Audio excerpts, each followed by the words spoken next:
Peace be with you. Our verse today is from Hosea chapter 14, verse 3. Assyria will not save us. We will not ride upon horses. We will no longer say, our God, to the work of our hands.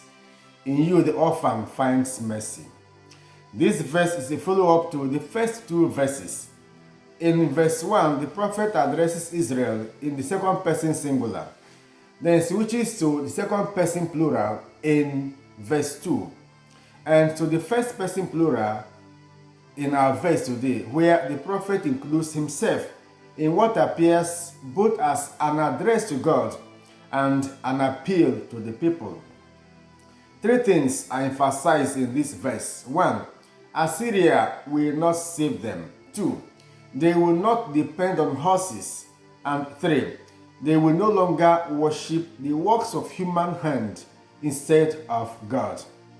Assyria was a world power, and weaker nations had diplomatic relations and paid tribute to Assyria to avoid their onslaught. As Hosea charges them to return to the Lord their God, he wants them to confess that relying on Assyria will not guarantee their freedom. In the same way that they will not ride upon horses is a confession that they cannot depend on the power of their military to save them. True freedom and salvation from the enemies come only when they rely on God, who delivered them from the hands of the Egyptians. In the third place, Israel had forsaken Yahweh and worshipped idols.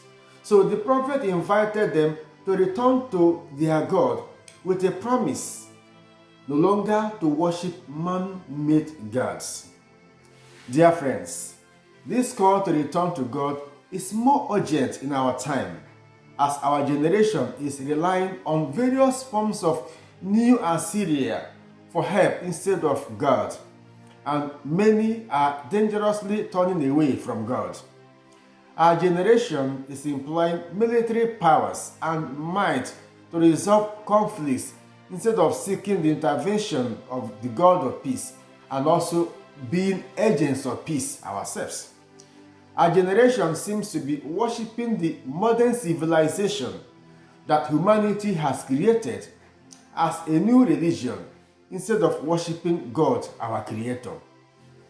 Humanity has created civilization which has almost kept God away from human affairs and placed humanity at the central place.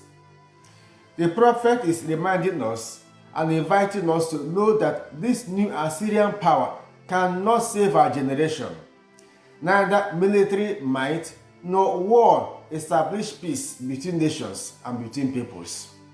Our salvation comes from God, and He is our peace.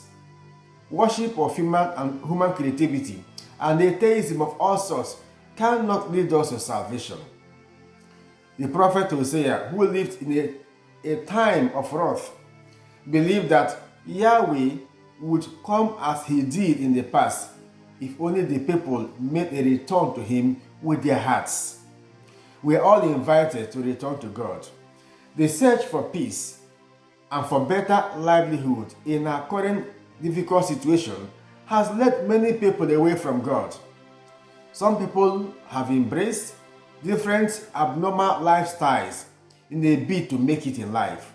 Some others have joined different ungodly groups as they struggle for survival, while some have perpetually handed over their lives and destinies to the devil because they want to remain within a certain class in the society. Dear friends, listen to the voice of the prophet and the voice of wisdom. That Assyria you run to will not save you. Horses and military power around you are powerless, and the objects and persons you offer worship to cannot save you either. Let us return to the Lord. He is our peace and our salvation. As you return to the Lord, may He never forsake you, and may every contrary power in your life surrender to the superior power of God. Amen.